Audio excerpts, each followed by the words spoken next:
All right, you're good. Okay, so here we got our presentation by me, Thomas and Dominic for the Philadelphia Flyers.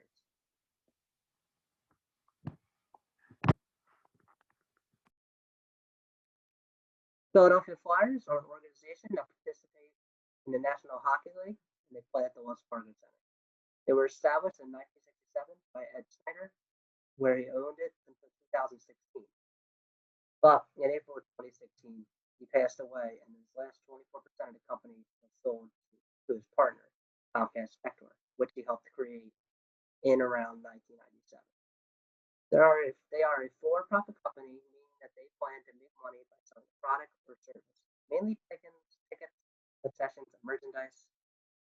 And here's a fun fact. Since the 2005-2006 season, the Flyers have increased their yearly budget by over $100 million, which is about $5 to $6 million per year, not counting the 2012 season, which was a lockout. Next, we're going to get into our SWOT analysis, which is our strengths, weaknesses, opportunities, and threats. So for the strengths, they have a profit increase every year, which is a positive. They have a strong fan base and attendance, and they're also in a great market for hockey, which is a major city in Philadelphia.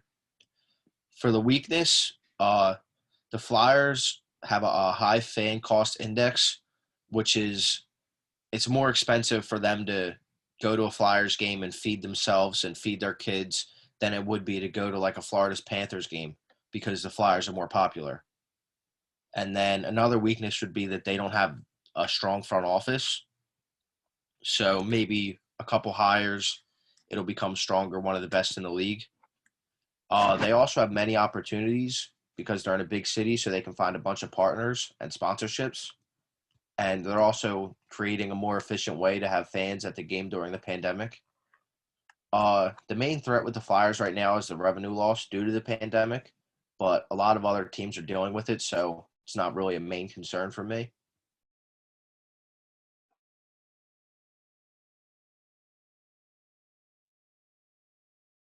Okay, so for our sponsorship information, yeah, the Flyers have a lot of sponsors because they're in the big city.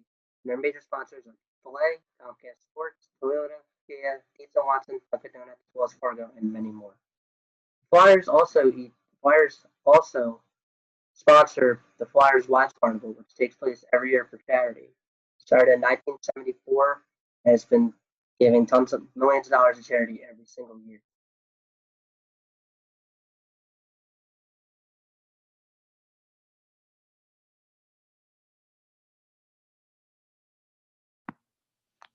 Next, we're going to get into the Flyers' international presence.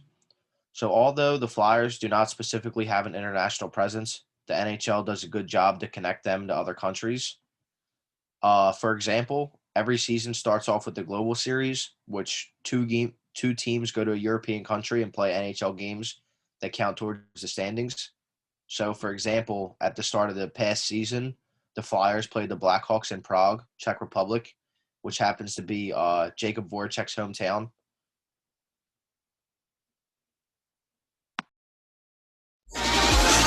Won't you leave me?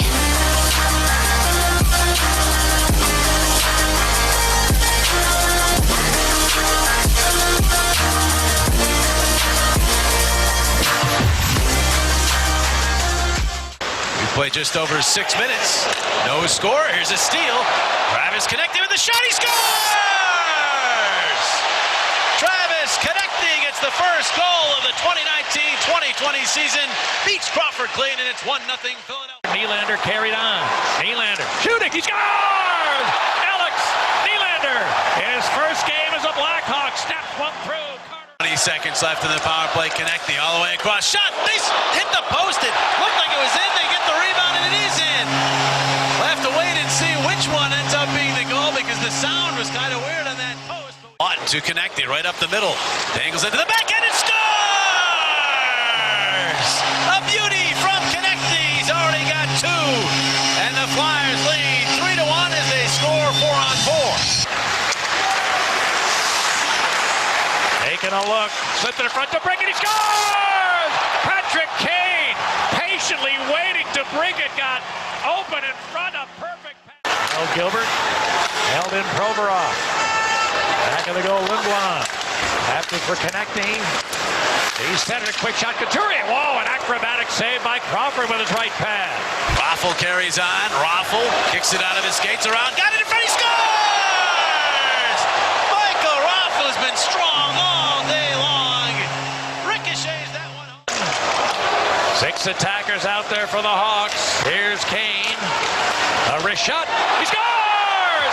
Patrick Kane had time to take a look from the top of the ring and snapped one surprising hard. And the Blackhawks were there.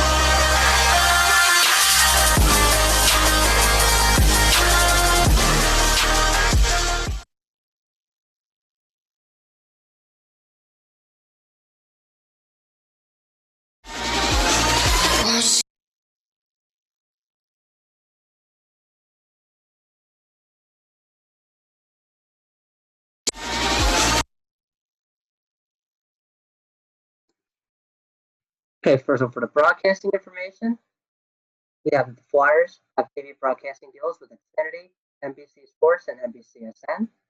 We also have radio deals with 97.5 The Fanatic and 93.3 WMMR. Or any conflicts of the sports, such as Philly sports, such as Phillies, Eagles, and the Sixers. Usually what they would have, if the Sixers game was on 97.5, they would have the Flyers game on 93.3 WMMR. They also created their own radio station called Flyers Radio 24/7. That's on TuneIn. From what we could find, though, the research said that both broadcasting deals have undisclosed values, which means we couldn't really find how much they were worth. Flyers also have multiple social media accounts such as Facebook, Instagram, and Twitter.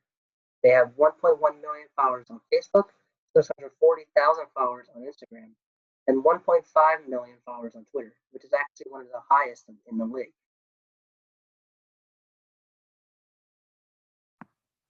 Next, we're going to get into the 4 Ps. So for this, we had to pick 2 products. The first one is the single game tickets. So the product is the tickets. And for place, you could get them on StubHub, which is actually a Flyer sponsor. You can go the old-fashioned way to the box office, where you can get them from another fan. Maybe they couldn't make the game, so they have to sell the tickets. Next is the promotion. So you'll see the promotion for ticket sales on commercials, billboards, radio advertisement, and social media. And then the price, like I mentioned before, the Flyers have a high fan cost index. So for the Flyers, it's actually going to be a more expensive game to go to if you were to go to a different team. And it also depends if you want to be in a club box suite or in the nosebleeds. Okay, for our next item, we have our merchandise. So for the product, it's usually jerseys or apparel. It can be jackets, sweatshirts, t-shirts, pajamas, all etc. And also even collectible items like game pucks, posters, and trading cards. For the place, they usually have the Wells Fargo Center has a fan zone where you can go in and purchase team-related stuff like Flyers, Sixers, the NHL.com store, Fanatics, and like Tom said, consumer resale, kind of like for the tickets. If people don't want their jerseys, they can sell them. The price, it always varies from the set items. Jerseys will usually cost about $250, while a puck will cost about $12. It depends on the item. Promotion, there are usually advertisements shown throughout the building and during the game, on the big screen, everywhere. Specific nights, they usually have a sale. Now that sale could be such things as buy one, get one free, 10% off, anything.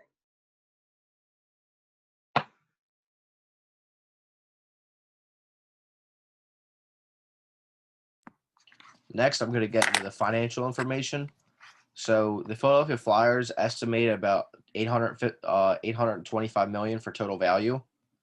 And next is their expenses. So the expenses is obviously paying the salary for the players and the administration, which make all the revenue come in.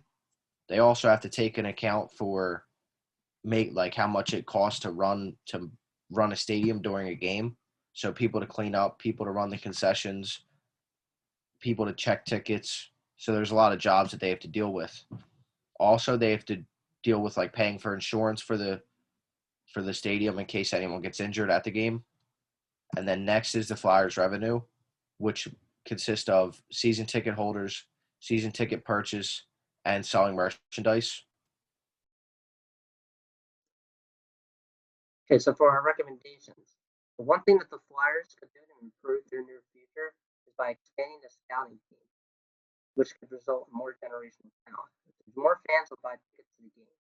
Now, for scouting, they Flyers have a bunch of old veterans like Claude Giroux, Adrian Reinstein, Jacob Voracek, and a couple others. Forget their names. But in about 3 to 5 years, they'll possibly be retired and stuff. So we need more guys in the younger things like the farming leagues like the AHL and the CHL to work its way up. And so we can get more players into the team. Another way to improve the organization is become more fan-oriented by doing free raffles for fans with tickets and merchandise to watch their favorite team. They can also become more involved in the community by helping their inner city, especially now during the pandemic.